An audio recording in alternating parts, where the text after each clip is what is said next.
Video में हम बात करेंगे हमारा fourth main topic AC voltage applied to an inductor. जब एसी वोल्टेज अप्लाई की जाती है इंडक्टर पे तो करंट जो है इंडक्टर के थ्रू लैंड करता है behind the applied voltage by 90 degrees, मतलब π/2 रेडियन। इसका मतलब ये है, ऐसा इसलिए होता है क्योंकि इंडक्टर जो है वो अपोजिट चेंज इन करंट, और ऑपोजिशन को हम इंडक्टिव रिएक्टेंस बोलते हैं और इज़ अ फ्रीक्वेंसी डिपेंडेंट।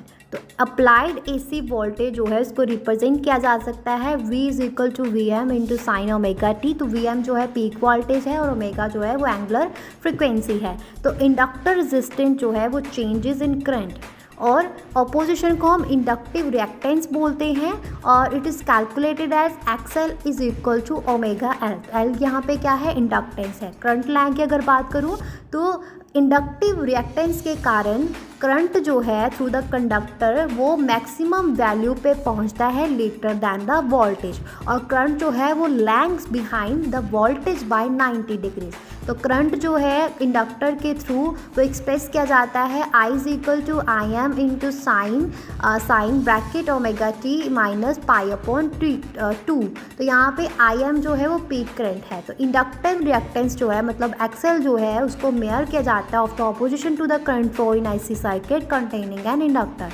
तो ये एनालॉगस है रेजिस्टेंस इन DC सर्किट्स के, बट अनलाइक रेजिस्टेंस ये डिपेंड करती है frequency of the AC voltage के ऊपर। तो प्योरली इंडक्टिव सर्किट जो है उसकी एवरेज पावर जो है डिसिपेटेड इज 0, और एनर्जी सप्लाइड जो है बाय द सोर्स वो स्टोर्ड होती है इंडक्टर के मैग्नेटिक फील्ड में और then return to the circuit. Clear है? तो यहाँ पे हमारा फोर्थ मेन टॉपिक फिनिश होता है। सो फिफ्थ मेन टॉपिक है AC voltage apply to a capacitor. तो जब एसी वोल्टेज को अप्लाई किया जाता है कैपेसिटर पे तो करंट जो है वो leads the voltage by 90 degree π/2 radian. तो कैपेसिटर के ऑपोजिशन जो है to the flow of AC current उसको हम बोलते हैं कैपेसिटिव रिएक्टेंस, जो कि एसी वोल्टेज की फ्रीक्वेंसी के इन्वर्सली प्रोपोर्शनल होती है और कैपेसिटेंस ऑफ कैपेसिटर के इन्वर्सली प्रोपोर्शनल होती है। उसके बाद हम जैसे कि DC करंट में है ना, अनलाइक इन अ DC सर्किट जहाँ पे कैपेसिटर जो है ब्लॉक करता है करंट को after changing, but in AC circuit capacitor जो है वो कंटिन्यूअसली चार्जेस और डिस्चार्जेस। ऐसा क्यों? क्योंकि हमारे जो है उसमें चेंजिंग आती है ना, चेंजिंग के कारण जो है करंट जो है वो डिस्चार्ज और चार्ज करता है।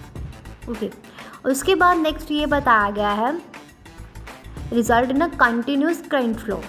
तो इन एसी सर्किट वोल्टेज जो है वो टिपिकली रिप्रेजेंट की जाती है as a sinusoidal function V sine omega T. तो Vm यहाँ पे पीक वोल्टेज है और ओमेगा जो है वो क्या है, एंगुलर फ्रिक्वेंसी है।